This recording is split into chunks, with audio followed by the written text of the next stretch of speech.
berate me or whatever, and I'm like, yep, absolutely, like, you're right, because there's usually an ounce of truth. Yeah. Well, to me, the only way you know you're getting some truth is if it stings. Yeah. And I think people are really missing that in life. They think truth is all feel good. Not to get political or anything else, but I think if you think it's supposed to all feel good, you aren't living in reality. So that's how I know that I'm on a place where I need to dig deeper, is like when you say something and like the inner emotional scar is like on fire, like I want to like go off inside of me, and I'm like, oh, there it is. Yeah. I'm like, crap. He's what? I'm sorry. What's that phrase again? He's right. I'm on to something. That's all. I'm not right. Yeah. I'm pointing in a good direction. You do point it, and then it's like, dang it. And then there's that whole I respect him thing, so I can't even get angry at him right now. I'm gonna have to call you back later. So then back on this, I don't deal with a lot of it. Maybe in the past life, but these days, because kind of it's like I learned to offend me, I have to choose to be offended. Right. So absolutely, yeah. To emasculate me, I would have to let you do that. You can say what you say. I'll just call it disrespect and leave it at that. And if that's where you want to go, I'm not going to match your energy, so there's no talking to be had. Then you said what you said. It is, but I think it's like when I say emasculate, it doesn't necessarily mean that's what I'm doing, but it's what I'm trying to do. Right. So maybe give an example of what other people do, because I don't experience it very often. Well, like the whole like not being calm in an argument, or like bringing up things from the past in our relationship that have quote unquote been resolved. So like the cheating thing, say, being like, you're cheating. I've been with you for a year and a half now. If I'm gonna throw that at you in your face when we've already established what our relationship is and how it works, and if I'm going to continue to go back to that and use that as a weapon against you when it should just be something that I'm accepting, like I'm going to throw, because to me that's like me trying to throw a piece of your personality that I don't like, and because I don't like it, I'm trying to make you see my opinion and like kind of make you feel less of a man for doing it. I would say, yeah, if I change my opinion to appease a woman, that would be me emasculating myself. Cheating being a funny word, because that would mean playing against the rules. Right. I don't even take offense to people calling me a cheater, because I'm like, you must be talking to somebody behind me, because I'm playing honestly. Yeah. It's like I'm not cheating. I'm just me. I'm just regular. I'm honest. And again, we all have a level of hypocrisy in us. Nobody's perfect at this or that. So I obviously fail at some level every day at anything I'm attempting. But go ahead. Yeah, get it. I was just thinking that kind of goes with that idea of acceptance, right? Like, nobody's perfect. You accept me and my faults and where I'm at with it. Yeah. And there's that uneven balance again of like the man and the woman, but like when I can sit and respect your faults despite everything else, and like really like think about, you know, all the good things. Right, so it's a net positive. Right, it is a net positive. I like that. And that's where I'm at with it. Like, I'm truly going to screw some stuff up, but and that's my rule as a man. As long as I'm a net positive, I'm worth keeping around. And if I ever am not that, I don't want to be kept around. I give you absolute permission to walk away or leave me if I bring more negative to your life. That's always like the argument that I bring to my girlfriends when they're like, you could get blah, blah, blah, blah, blah. And I'm like, and I'm telling you, I'm choosing to stay here. I like my life here. I like the things that have been done, the communication that we have, the love that I receive, which frankly, if you talk to a lot of other women, they don't receive that. They don't. When I start actually talking about our relationship and the amount of communication and everything else, you know how many women are like, wow, you have a really solid relationship, and I'm like, yes, thank you. Barring the counterculture demeanor of the type of man I am, which may be the best version of a man, is to not be like society tries to make you to be. Everything that people desire in their relationships, the truth, the honesty, the care, the love, the depth of everything that I bring is what they want in the relationship. I think they stagnate all that by forcing a man to sit in a box and act like a woman.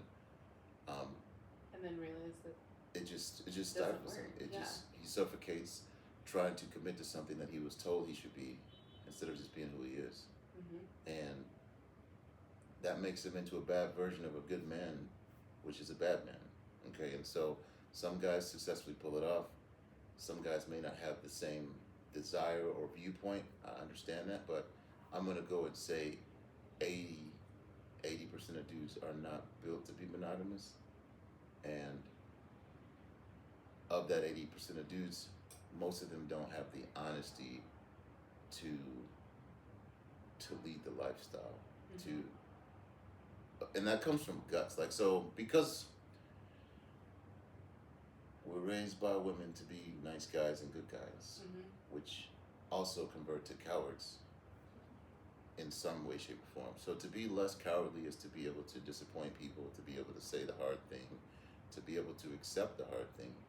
And in that rough edge of life, you find that there's so much more beauty to just being a real me than if I was to fake like I was something I wasn't. And it's not to say that I could never be monogamous, but technically, by dictionary form, if you've been with more than one person, you are no longer monogamous, technically, right? So you're saying I'm not monogamous either? Well, think about it, right? Because the term is to be with one person all your life. So you failed at it, then you can't also apply for it. You can attempt to continue on in a monogamous manner, yes, but and that's all just semantics. Honestly, the truth is rather than hiding who I am, I do better to show all my flaws as best as I can as soon as possible and give you a better grasp of who I am so that there's less surprises about who I am in the long run. Less surprises is a good it's more right. But it's like, so it's in the wheelhouse. It is. It's the simplicity of, which again is very helpful when you reach the stage that we're at. Like, you can even go like, look. But again, so the truth of it is. But the thing is, even in those moments, you still give me the opportunity, and I give you the opportunity to explain everything, right? So it's like, okay, so this is really bothering me, and I know that it really shouldn't, but here's why it's bothering me, and could you just hear me out? And you usually do. And you always do. And then it's kind of like, okay, well, you know what? In the grand scheme of things, this affects nothing. And I think that's another important that's where we're at with thing. it, right? So the truth of it is as it pertains to me our and you, relationship, I'm never going to always be there. No. So that argument of, well, you're not giving me all your time, anybody who would... You can't do that. You physically can't do that. There could be a higher percentage, sure, but part of loving and desiring is you have to spend time together and apart. I think that's the beauty of the relationship, is the time we spend desiring and then the time we spend loving. But even, like we were talking about earlier today, because currently I'm on the losing end of time. We won't talk about that. It's But I'm just, and not even like, it's pretty much all even. It just seems to be something that gets compared often. But like we were saying, it's what you make of the time in between. Truly. And so we do, most of our communication lately is just talking about like the differences between men and women, and like how we can, and how through that we really learn how to understand each other better. And I don't think it's just me learning how to understand you better. I think you're learning even more about me in some of those conversations as well. Or at least learning that I'm like, oh yeah, crap, I've had this wrong like the whole time. Yeah. And building foundations is really important. Right. And so the thing is your need to communicate and to voice things and to bounce them out. I don't have answers for all of that stuff. Oh no. But you being able to voice it, you land on answers. I do. That if I wasn't there to help you bounce it out, then you would just be still rolling around the hamster wheel. So, yeah, I mean, again, because I'm not God. You know, in the same sense, if I want you to learn a concept, I can suggest it to you, but you won't pick it up until you hear somebody at work say it. No, I think usually. Okay, go ahead. So, if you don't hear somebody at work say it, hear something on Instagram, this, that, and that, and like by the fifth time it comes, then you will land on it, and I can't take credit for it, which is the nature of it. Like, I know it's not me that grows you or changes you. I can just promote some ideal, and when God is ready to reveal it to you, He will. Through whoever. It won't be me.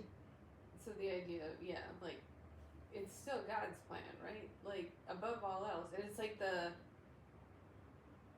being able to be ready to receive it. You're only ready to receive something when you're ready to receive it. Right. I mean, how many times have we gone over ideas and things, and even things that don't pertain to you? Even like ideas of forgiveness or grace. Remember when I said, oh my God, I'm actually giving grace? I screamed at you at one point that I was never going to be capable of being able to give grace. Yeah, that's true, and that changed. Yeah. And now, and then when I realized I was fully embodying it, and I was like, oh, look at that. I would say, hopefully, is because I've shown you some things about grace that you start to pick up the seeds on it. Like, so I stand in a heavy place where, same as you do for your kids, the way you handle things is going to imprint on your children. The way I handle things is going to imprint on you. And you may try to teach them something, and they won't pick it up until somebody's friend's mother was like, hey, you probably shouldn't do that. Like, oh yeah, I probably shouldn't do that.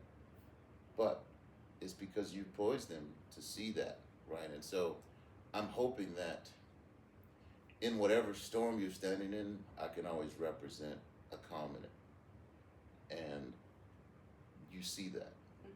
And although you may not be ready to pick up or mimic it, it's a sign of it, right? And so, absolutely. And now I think you're in a place where you are starting to mimic it, and it reflects into your relationships with everything. People you don't like. Yes. Right? And so it's like, at work. Yeah, I don't even like this person, but I know if I did this different, it's rather than typically snapping back. Honestly, seeing their perspective or understanding that there is another perspective. I can't see it. Yeah. And I think that's it. Well, it's like the other day when I'm like, came to you with an issue and like how to speak to a person, and you're like, you just say this, and I'm like, stop. Like, you just make things so simple. Like, a woman's main thing is to suddenly think of all the ways, and like, I constantly want to explain myself, and you don't have to explain yourself. Right. It can really just be as simple as, hey, this. Yeah. And it's so frustrating sometimes. Yeah. But also, like, again, being able to just come to you with a problem and be like, hey, this is how I'm going to solve it, and you just be like, you don't have to do all that. Like, you don't have to lift that weight. Like, just do this. Yeah. And then being like, oh, wow, it really is that easy. Crap.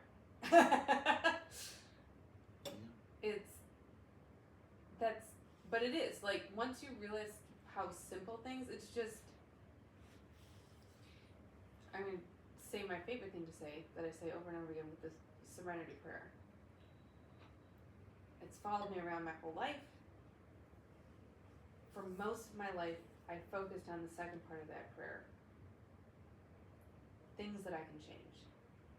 You know, give me the strength to change the things that I can change. And the first part of that prayer is accept the things that I cannot change. And I always focus on the second part, being able to change the things that I can change. When the truth is, acceptance comes first, because there's very little you can actually change. Again, it's God's plan, not your plan. Right. It's your plan, not my plan.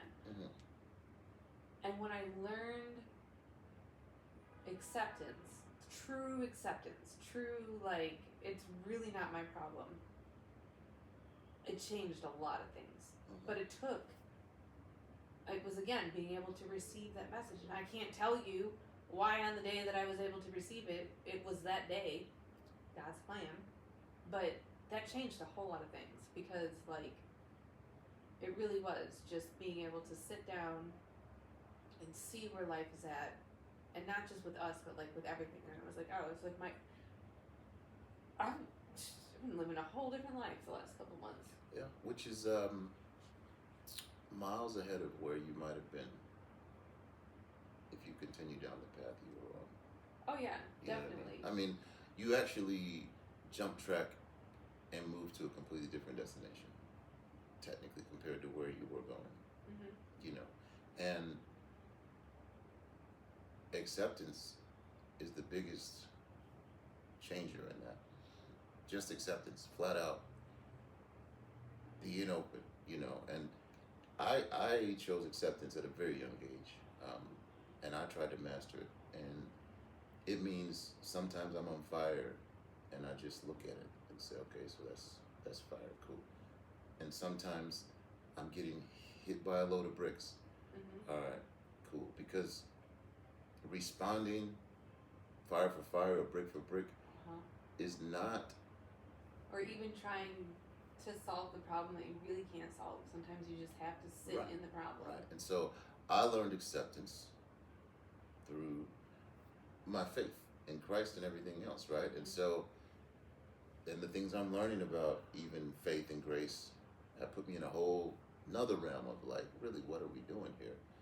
What are we really supposed to be doing here? But that's going down a path of preaching I'm not trying to do right now. So there was something you said you wanted to circle back to, though. You said you wrote it down? No, it was the emasculating men thing. Mm-mm. It was about, Emotionally dumb. yeah, emotionally dumb. What was that about? Well, that was kind of like, my thought was that it went with the emasculating men, because we don't.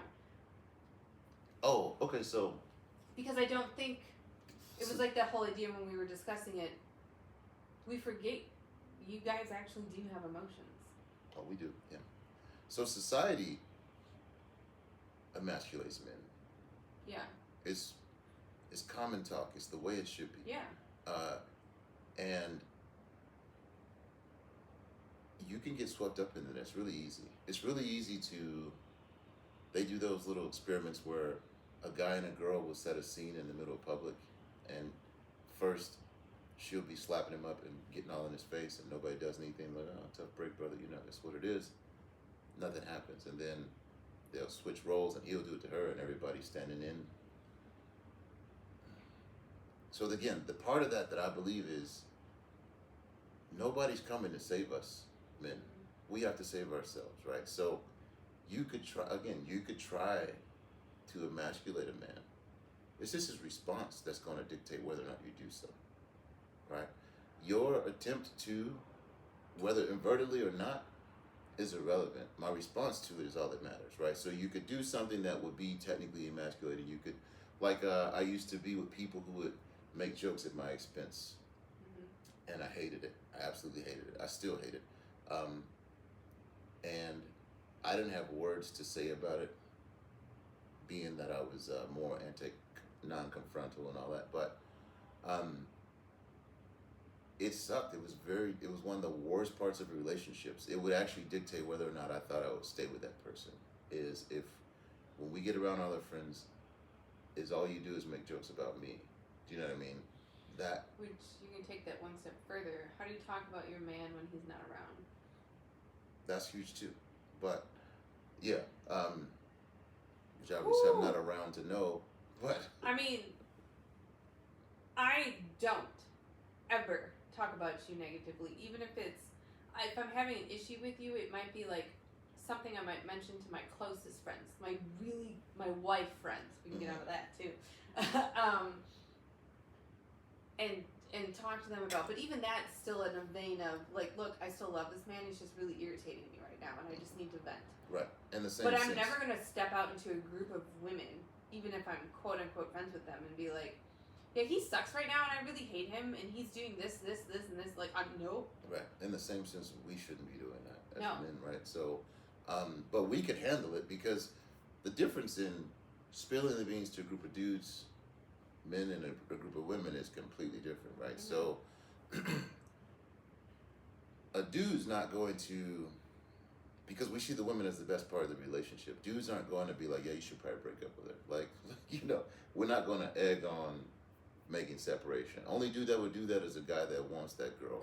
Yeah, right. Like, so, and we could. Why are you always on my girl's side when we talk? But so there's a difference, I guess, between men and women. Whereas women, as their natural state is to fear and protect and kind of hoard things they can so they don't lose them in the divorce, so to speak. It's a natural stance to like combat men in general because of the way women learn about men. It's that community fear based. Ladies, gather around. This dude just did this. Okay, make sure you don't fall for that trap. Never even happened to you, but now you're super cautious. Right, now you're doing the same thing. Yeah. Right, exactly. Yeah. Which is, but I see that now. I see all these women in my life, like, talking about husbands. And so what ends up happening, I realize now, is, so I was super naive about relationships back then. And the way it shows its face is when I show up with her around a friend group and everybody's like, why are you still with him?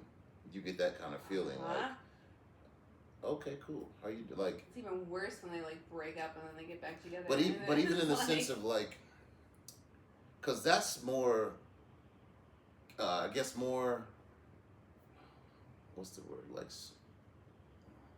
volatile. Mm-hmm. So it's kind of accepted. But when you just get through bad mouthing your man, and then y'all show up to a birthday party together, and you know, and it's like, oh, and Fred's here too. Like, yeah, why wouldn't I be? You know what I mean? Like, and I didn't realize that's what that was. But I've been in that situation where I feel like I've done those things. Right, Yeah, and it's like that's how that shows, you know. And it does, and it's that I think as women, it's that whole idea of we're selfish. Yeah. We train to be though. I'm not saying we don't come by it honestly, but what I'm noticing is the more that I notice that you actually have feelings, and then I can actually hurt you even though you might not tell me. Yeah. Or if I was the one on the other end of that rope, how that might feel, even though it is different, but still, like, I think we have a tendency to not even view you as people sometimes. Yeah, there's a study about that where they looked at the brain receptors of women as certain men passed their path, and if it wasn't a man that was attractive to her or that seemed like she could elevate by attaching to him, it basically registered like a fire hydrant or a tree. It was just an inanimate. So women will go through life, and the dude that pumps their gas is not even a person. It's just put the gas in the car. The guy the clerk just put the food in the basket. I don't know. Like, they don't even register it as a man.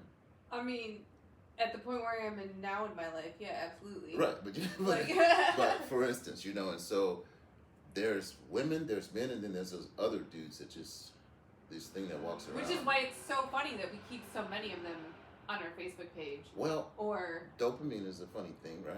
Yeah. And women know why they keep saucers spinning, you know, and there's a benefit to it because he happens to be a plumber, and so like I was saying, plumber comes over, hey, look, Don, I just need you to come look at this, and I don't know what's going on. Mm-hmm. He comes over, I might as well put a little lipstick or something, you know, wear a baseball t-shirt and some tight jeans, you know, while he's helping me, and then he's so glad to just be in the presence of it, and you know, there's that tension for him that you already know is not even going to be anything. But if fire hydrant, yeah. Right, but if you wanted to, it could be, but that's on a very off night when it's like everything else is filled. Let me call up Don right quick and see if he'll buy me dinner at least. Yes, he will. You know what I mean? Yeah. And we know that. Yeah. We don't want to admit that, he will drop his kids off at the daycare. Look, like, I got something came up. I gotta go. Yeah. You know, because that's how men value that attention from a woman. You know, and that's when you talk about. I'm just realizing this when you're like. It always amazes me when women speak to me. Like, we're just, like, when you talk about guys who are like, we don't even think, like it's crazy to us when y'all even talk to us. Yeah. I mean, I don't think that, like, the way you see me, I know other people don't see me like that. I think a lot of people don't perceive that properly. When they're in love with a man, they can't perceive the other side of the token is you're in love with him for all the things he's done for you. He hasn't done that for them, so they're not in love with him. You see me as attractive, I feel ugly, and if I walk up to a girl and say, hey, am I good looking? She's going to say, no, you're ugly. That's reaffirming that I'm not that attractive. The only dudes that are that attractive have a Gucci cologne commercial. And it's attractive because society said this man's attractive. And that's it. And that could be that ugly dude from, what's his name? The big nose dude. He was in the Creed movie. He was the bad guy. He's not even attractive, but for that little amount of time, he was the thing, right? And Michael B. Jordan, he was the most sexy man for a while. And Sylvester Stallone was at some point. George Clooney is a very attractive man. But most dudes aren't. Yeah. But they just get that title, and like if it's Brad Pitt, I'm like, well, that's unfair. Yeah, he's attractive. No, I've never found Brad Pitt attractive. If I could look like any dude, I don't know, but that's just me, right? And so it's funny because when people like celebrity crush, I'm thinking like, man, I could be like Tom dudes? Brady. Well, I mean, I think of women, so that's fair. Like that dude's pretty good looking, right? But maybe we're looking at it wrong. I'm just saying, like, the way I associate attractiveness is like it looks different than other people. But either way, it's just it's only because the status comes with the name. I think of people like Post Malone, hideous. He's absolutely ugly. Absolutely. He is somebody's heartthrob. Tattoos are not. For sure.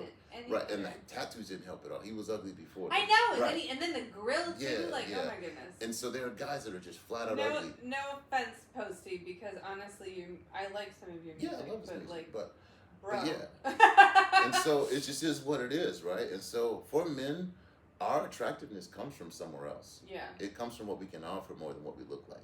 So you see me, what I can offer to you, how I've treated you, you wrap all that into the image of who I am, and it makes me, to you, a high quality, good catch.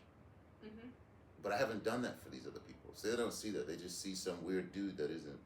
Like, I go out in public. I don't know. I was physically attracted to you. Well, and that may be the case, but that can only be the case for 45% of women think that black men are attractive. And those 45% of women think that athletic men are attractive. And 45% of women think that men under 6 feet are attractive.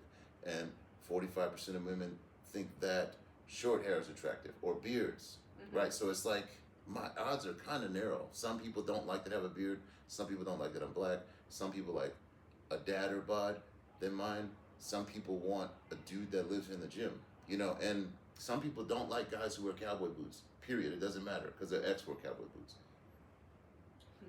You know what I mean? I'm laughing at my Facebook profile because, if your name is yada yada yada because it's the same name as my ex. Right.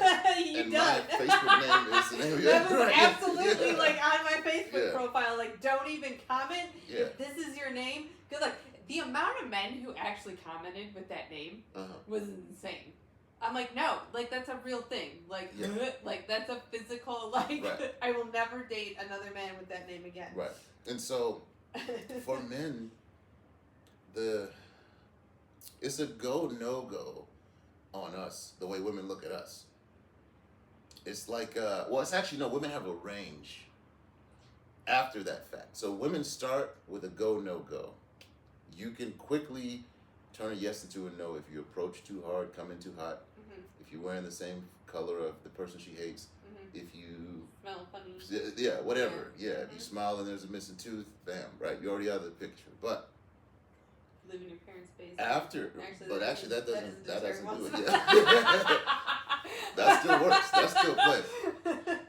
But after that, it's more of a range.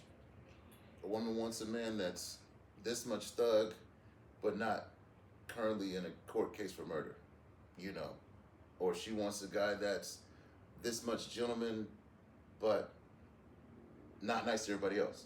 Or it's in that range. Whereas for men, it's pretty much like a go, no go. We have a lower limit and we're willing to go 2 steps below that, and anything above that is cool. You know what I mean? But then after we've attracted to the woman, then we have a range of like, you know, what'll keep her or what'll put her in what category of how far we want to go with her. You know, so attraction and the outsiders versus the girlfriends versus the wives. Right, and so we attract differently than women, and then we retain differently than women. Yeah, right? Absolutely. And so we attract with a go no go. Women attract with a range, and then after that we have a range, and women have a go no go type of thing. I don't know. It's different all around. I don't even know how I got on that topic. No, that makes sense. Well, this kind of goes with that thing that we were talking about. Like, what would you settle for? Men or women? Because we both settle, right? Well, you have to. Yeah. You have to settle, and people think it's a bad thing. Right, but it's not. But it's not. like knowing what you will settle for. Right, and so men will settle for what we can get. The problem is, I think a lot of women do that too, and that's. But women can get so much more; they're just blind to it. Realize it, right? Because a lot of us don't have the self-worth to realize that we. Well, can it's get not more. even that. They have a skewed self-image, is why they don't realize it, right? So typically, if a woman wants to know who she should date, it's probably the dude she friend zoned, most likely. That's the dude that knows the worst things about you and still wants to come around you. There's that idea of building chemistry.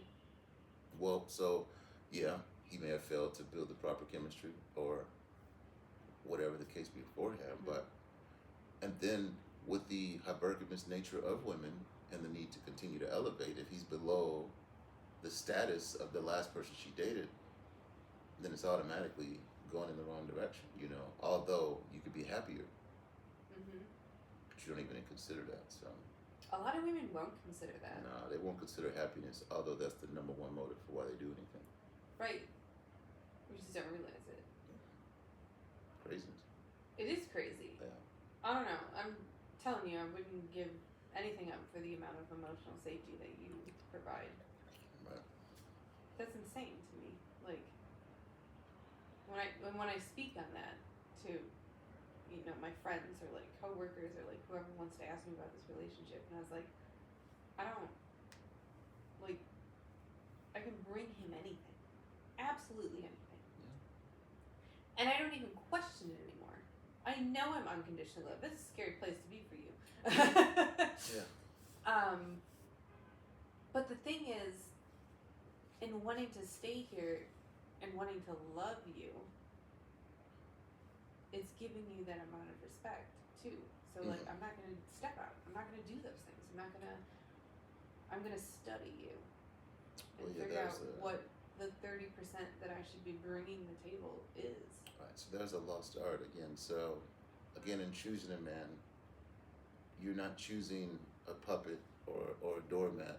You're choosing a leader. You have the right to change, but don't stay for the sake of, well, I'm already here, if it's not what you was serving. Right. If the ship is sinking, then you need a different captain. We don't deserve, because men don't deserve unconditional love from women. And whoever's out there looking for that, we really want it. Deep down at the core of men, we would love to be loved no matter what. We would absolutely love to just be able to be plain Jane, just loved for no reason.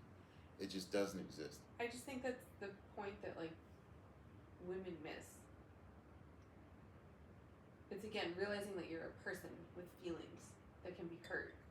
Yeah. And that you want and need certain things, and while they're not many things and they're quote unquote simple things, they are perceived as hard for us because it requires us to kind of like, well, I'm just going to use the word submissive again, to be in your plan instead of my plan.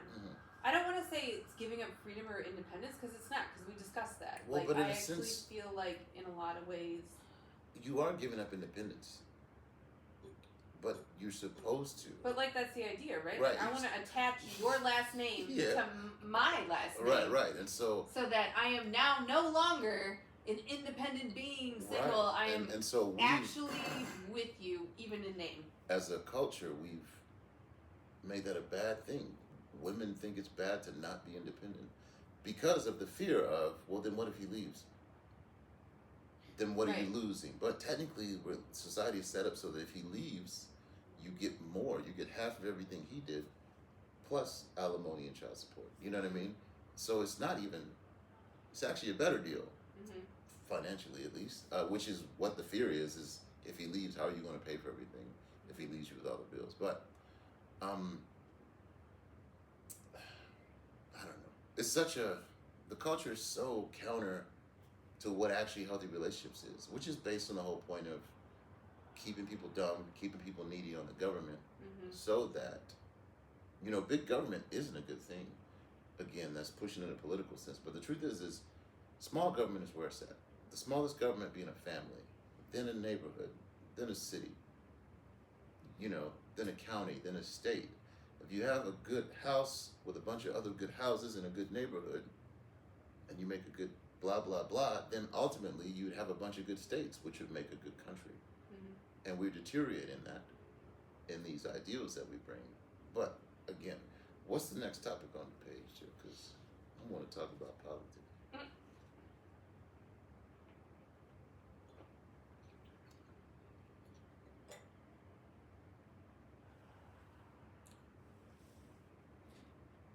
I think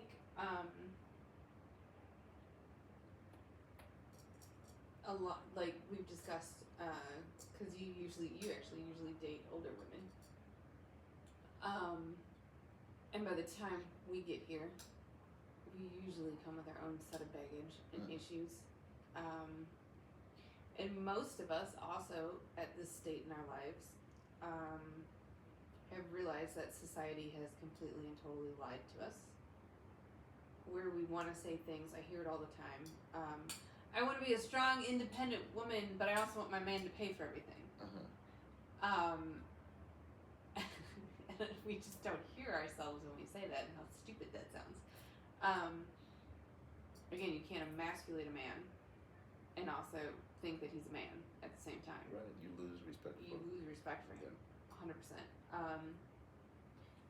But I think,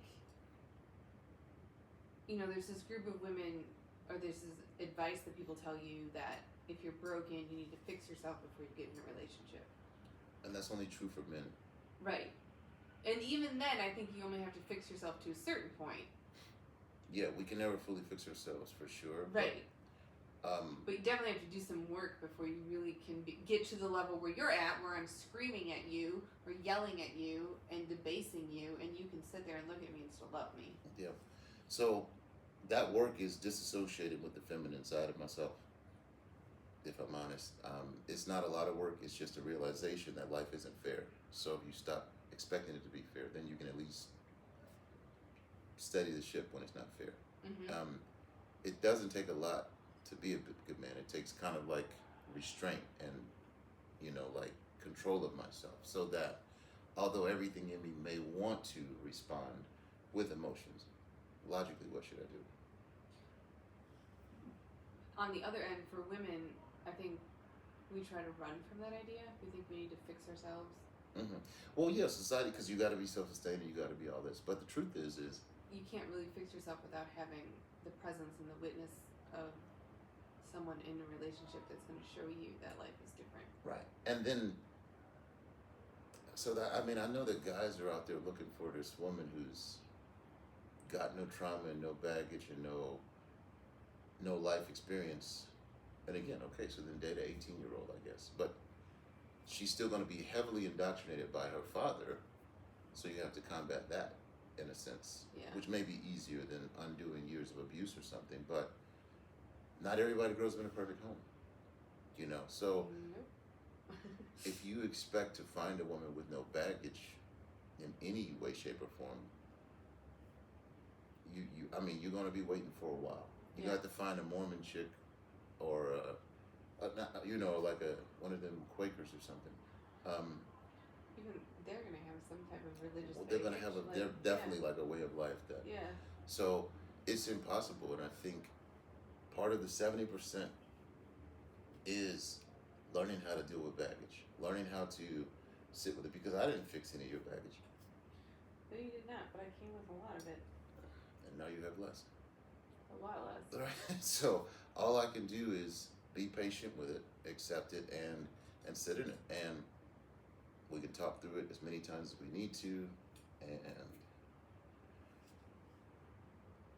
and we're patient. I mean, all I can do is reflect what I understand love to be from where I learned love from, which is Christ, and apparently love changes people. I don't know, because it changed me. It changed me. Right, and so in the same sense, we're patient with the plan. I don't need you to show up and be fixed. I don't need you to be fixed by a certain date. I don't need you to show evidence of change and receipts and everything else. I don't need you to get it right now and never get it wrong ever again. None, it's just. Thankfully. Yeah, it's just. I tell you all the time, I know there's gonna be something. Like. Yeah, it's always going to be something. And what I know about problems is, as soon as you solve one. Yep, there's always 10 more. 2, 3 more will pop up. So Yep. I'm not in a rush to solve problems. That's the comfort and the acceptance I have in life. Mm-hmm. There's always going to be a problem. Actually, I think it feels weird sometimes when there's not a problem. Yeah. Because it's those like, strange times when you're yeah, just floating. It's like, something's got to give. Yeah, what's gonna drop? Yeah. Because could we just get it over with? Right. So, and I learned from reading about successful men that successful men, they actually seek out problems in life. You need problems because you need something to solve. It's great. I got a million of them. Right. You know what I mean? And so we don't run from problems. We stand in them and we analyze them, because just like you're in God's plan, I'm in God's plan. Mm-hmm. Every problem that I'm going through is a lesson that I need to be learning to get closer to where He's trying to get me to. Coincidentally, I don't have many problems. I inherit all my problems now. Do you know what I mean? Like my life. Why I still think you're crazy. Well, but like my life has panned out in a way. Let's have one problem times 2. Like I want to do that. Like my life, as I've done it, you're nuts. It's panned out in a way that I don't have a lot of personal issues. Sometimes I don't get paid. I have a remedy for that. Patience and acceptance. Tighten the budget. Or my ankle hurts when I throw sometimes. Tape up the ankle. I don't know. Like my problems are very minuscule. I've driven my life through a certain set of principles that have put me in a place to where now I get to choose to inherit problems, which is the only reason why men are put on this earth, is to help lift the load. So I get to do that. And that validates me as a man. And validation is worth the problems. And there are dudes who are running away from it. And they're trying to tell women to bring peace to their lives. Women don't bring peace. Women reflect peace at best. You know what I mean? Like, I am my own peace. I have peace. I don't require that from you. But I can shine peace onto you and hopefully help you to resolve some things. It's such a weird thing for me. I'm talking about like right after Christmas. We're still going with it. Things just fell off. Still can't explain it. Before it was always kind of like manic peace. You know what I mean? Like I could tell, like, this feels so good, it feels wrong. Like, like, I know this is gonna drop, like, suddenly, like, again, like, the manic idea of it, things going really right, but, I could tell it wasn't, like, genuine peace. And, yeah, life has just been, in the moments of really honestly just giving everything into acceptance and really just leaning in to this relationship and everything that it is or could be, and just giving you the understanding that you are just a man. You're gonna obviously be held to a higher standard, Mm-hmm. but also learning and loving you, being able to meet you when you don't meet that standard, and also not putting you on a pedestal of perfection. Yeah. Just and really, just meeting you as the human that you are, and understanding that what you told me is who you are, and accepting that and loving that, and just being like, yeah, it made my life so much easier. And then just like all the things you bring to my table on top of that, it's just like, okay, Yeah. So I think part of that is radical acceptance. yeah. So with the acceptance and with the way things can flow freely in a relationship when you align with your man, it promotes the growth. It fills the table with other things. Yeah. Right? And so in other relationships, I have a back and forth of like wiping the table off again and then resetting it again. Okay, the plates are down. Let's try and get the cups on the table. Wipe it off again. Okay, let's put the plates back on. And the question to me is, why can't we progress further? And it's like, I'm trying to, but every time we get somewhere, you clear the table again. And in other relationships, it seems like you're eating so well. Oh yeah, we've stopped clearing the table when things don't go right. We keep stuff on the table. That's a great. Yeah, no, you're right. Well, I talk about that. It's the foundation. Like, being gone has honestly been the best thing. But do you imagine that I'm different somewhere else when I'm standing somewhere else? No. Right. I'm the same person no matter where I'm at, to the best of my ability. So the only difference in this relationship versus another relationship is who's reflecting back what I'm trying to teach them. Is my ability to receive it. Right. Yeah. And so I don't have much latitude in who I am. I'm very much a stone. Yeah, you okay? are. And so if I try to teach you, yes, please. If I try to teach you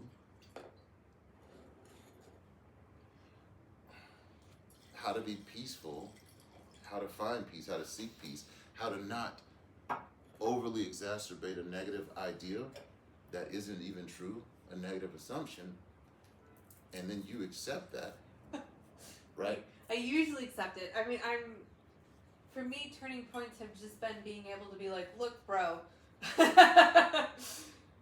this is really hard, and I need you to be honest. And I just need you to be honest. And I'm not, and like, I love how in that moment you were like, just remember our future. And I'm like, I'm there! But the key to that is again, communication. Yeah. I'm preaching communication all the time. No matter what you're feeling, try to communicate it. And I was there, though. Right. And I really was like, no, that's not the problem. I just need you to be honest with me in this moment. I don't care if it's good honesty, bad honesty, whatever it is. I just need you to verbally vomit. That's what I need. Mm-hmm. First of all, you picked up the phone. Secondly, you did. And then by the end of the conversation, I was like, cool. Yeah. Already accepted it. Well, so then there's the part where a lot of women aren't ready to accept the things they ask for. It's hard. I'm not gonna lie. Well, I hear like you, it's. So there's a level of accountability that you've achieved that benefits you, and it keeps you in a place where you can say, hold yourself accountable for at least 30% of what's going on. Yeah. And so, but again, in relation, what makes the difference between a good relationship and a bad relationship is your ability to reflect your man or what he's trying to teach you. So if I'm giving you, like they say, women multiply things. You give them food, they make a meal. House, they make a home.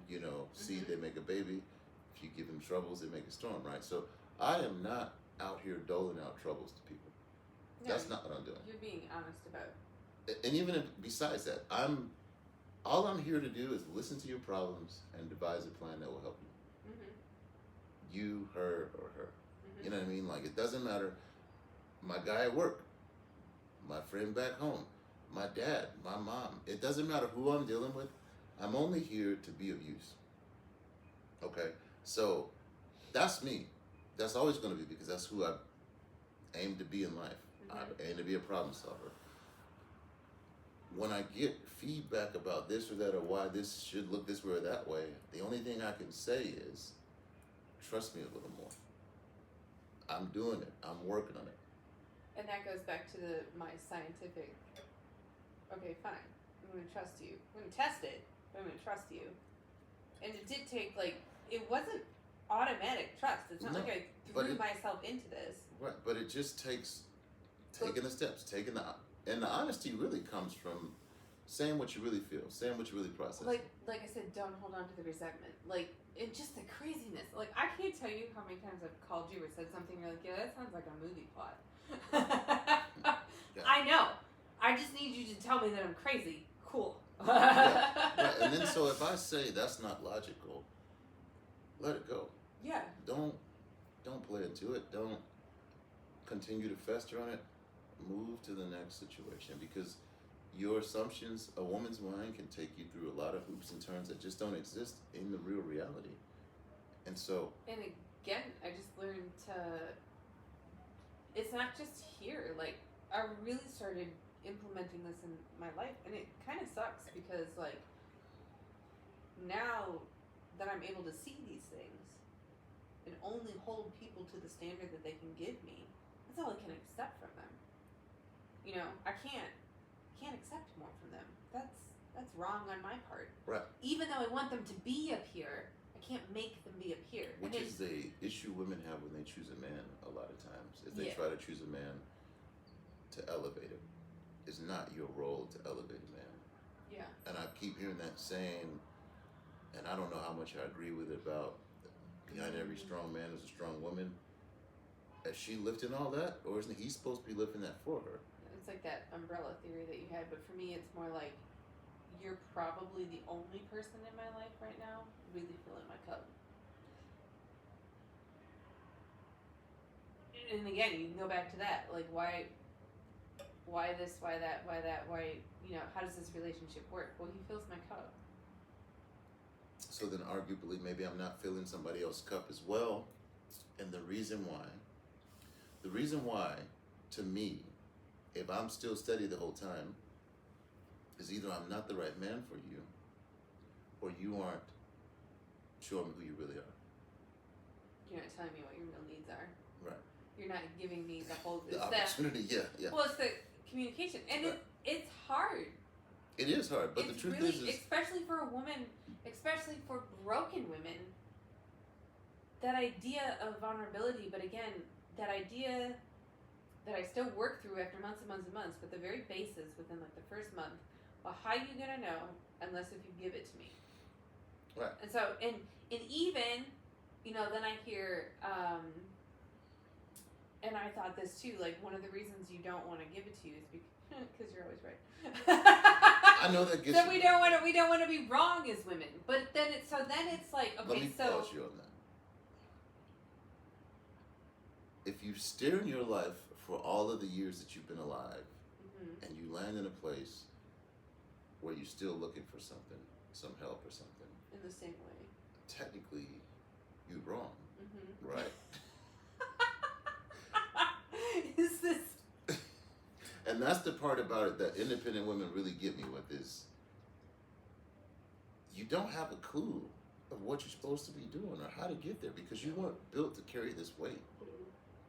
And Mia, you trusted some of the wrong dudes. I understand, that's tough, but I'm not them. I genuinely care. I genuinely want to lift the weight. For selfish reasons, because I want to validate myself as being useful, because I have abandonment issues or whatever.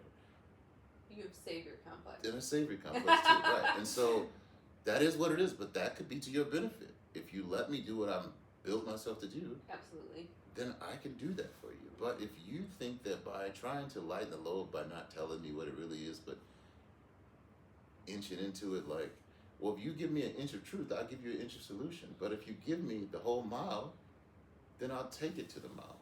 I can honestly say there have been many things that I've told you, things that I have never told other people before, that, like, I mean, I've told you shame, I've told you guilt, I've told you hard, broken shit. You've just taken it all. And I think that, like, I can't express that to any woman in this relationship or not in this relationship, monogamy or non-monogamy. If you aren't taking your things to your man and at least letting him listen and understand who you really are and where your brokenness comes from, and where even if you have a problem with him, where some of that resentment comes from. And 9 times out of 10, I find that a lot of the problems that I have come from these other issues that I need to solve. But by talking to you about them, I mean, even in the point where you've gotten to the point where you know who I am now, that if I start on a certain path, you're like, yeah, that sounds like you're not mad at me. That sounds like you're mad at your family. Oh, that burns. I remember when I told you that you didn't like that. But I did not like that at all. No, but it was. But then again, so I have learned that when I feel that visceral reaction inside of me, there's some truth in it. That there's definitely some truth in it, and so then I'm gonna be like, you know what? I did very much choose in that moment not to go down the path that I wanted to, which was you're just changing the subject and yada yada, which because it wasn't. It was very much that. Yeah. And I didn't even realize I was doing it. Yeah. And so. But if you can be open and vulnerable. Specifically, for men and women, how do you bottle that up to? Here's the real deal. So the whole point in everything that we do is for our sons and daughters, right? Specifically our daughters, because we have to protect them, but also for our sons, because we need to not turn them into serial killers or serial heartbreakers. Although men gets his heart broken first, then he breaks hearts. It's typically how it goes. Because little boys are actually really sweet, and then they meet that girl on the playground, and then it changes. Women are dangerous, but that's the story. 9 times out of 10 is a kid really liked a girl, and she embarrassed him, type of thing, and then he was like, "All right, cool, I'll figure something else out." And that's probably because we raised little girls to be little spoiled princesses, which, hey, if that's what it is, that's what it is. That's our society. But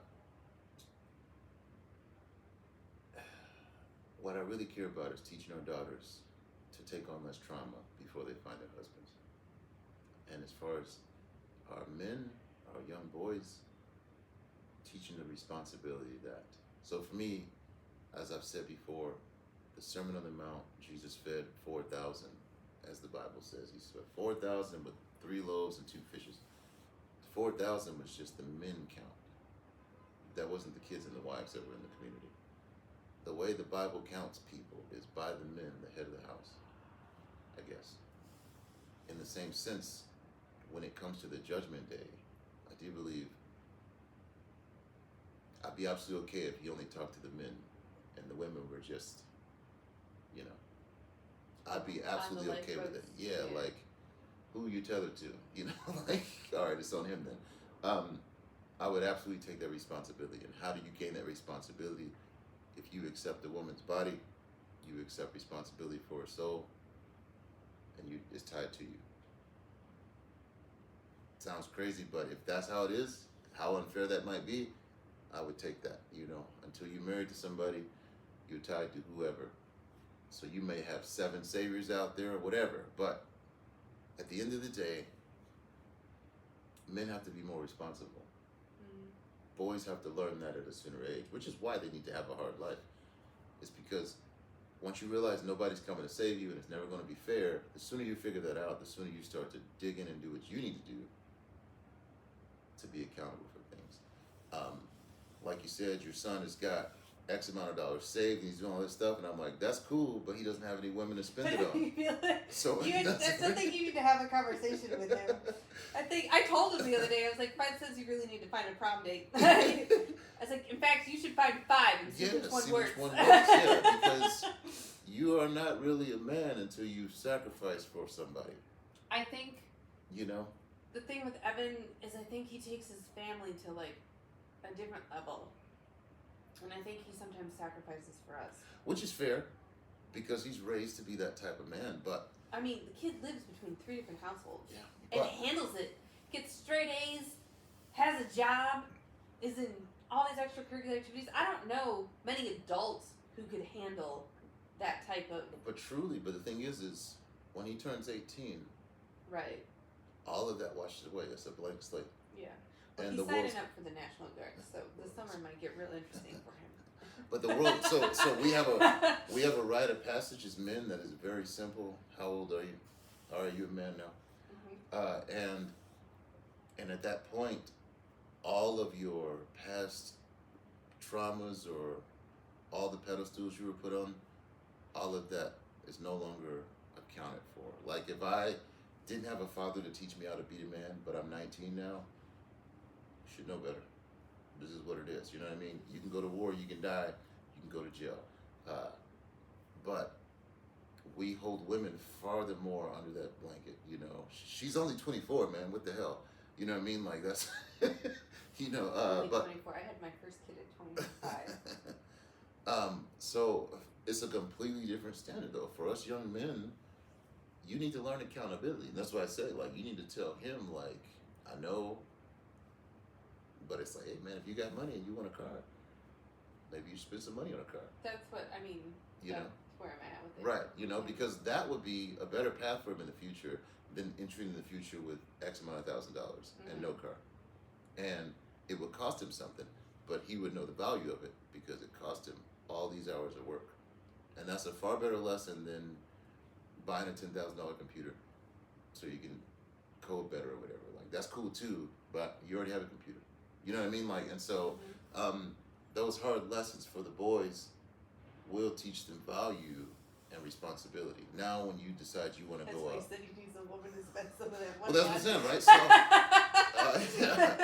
So, once you've invested in a woman, you know what I mean. And I took you all on these dates. It's definitely not going to give you back, Yeah, especially it's not like gonna the be a return on returns, especially investment. like Yeah. the first Yeah. couple of relationships Yeah, that you're you gonna have. lose. It's gonna be a negative ROI, but you will understand then what you get into. The value of that. Right. And so, the funny thing is, we spend all this time trying to earn money. Like, the last time I thought my paycheck was my own was the first time I got a paycheck. You know what I mean? Like, it's never been my money. I was helping my mom, helping my brothers. I was married at a certain point in time. I was helping my sister and my brother. You know what I mean? Like, my paycheck has always gone to other people. Even if I have a big nest egg, I gave that away to people, which wasn't the right thing to do, but it's not my money. It's a tool that I use to uphold my responsibilities to the people that I'm responsible for, you know, and that's not how you get rich.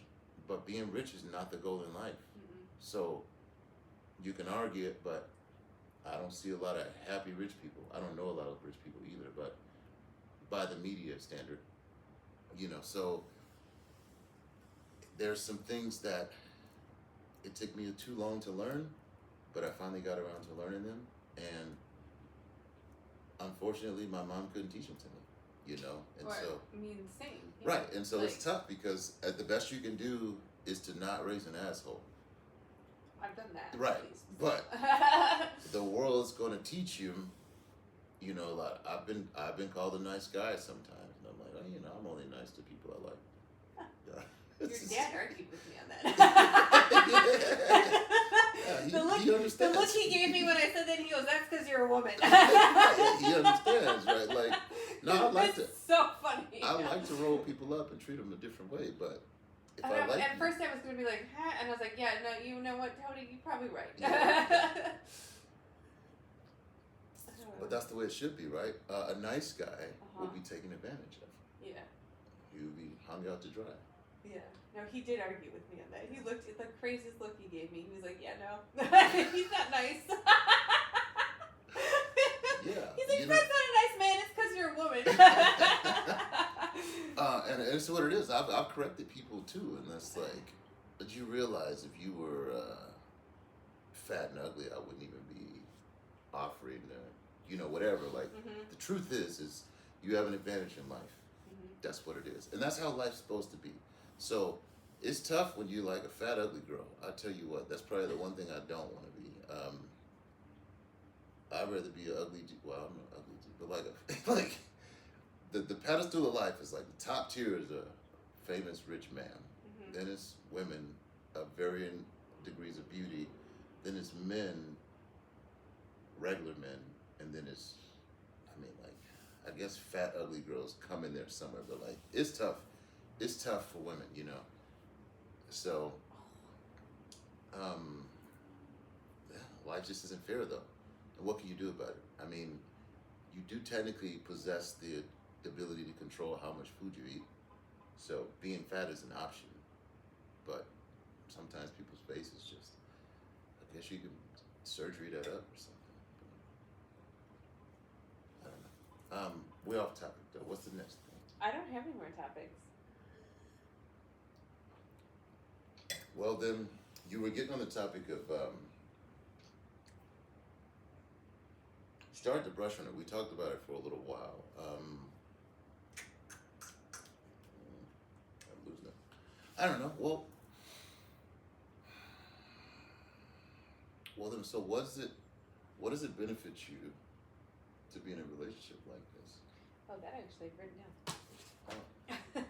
I don't need, honestly, like, so when I talk about things with my girlfriends,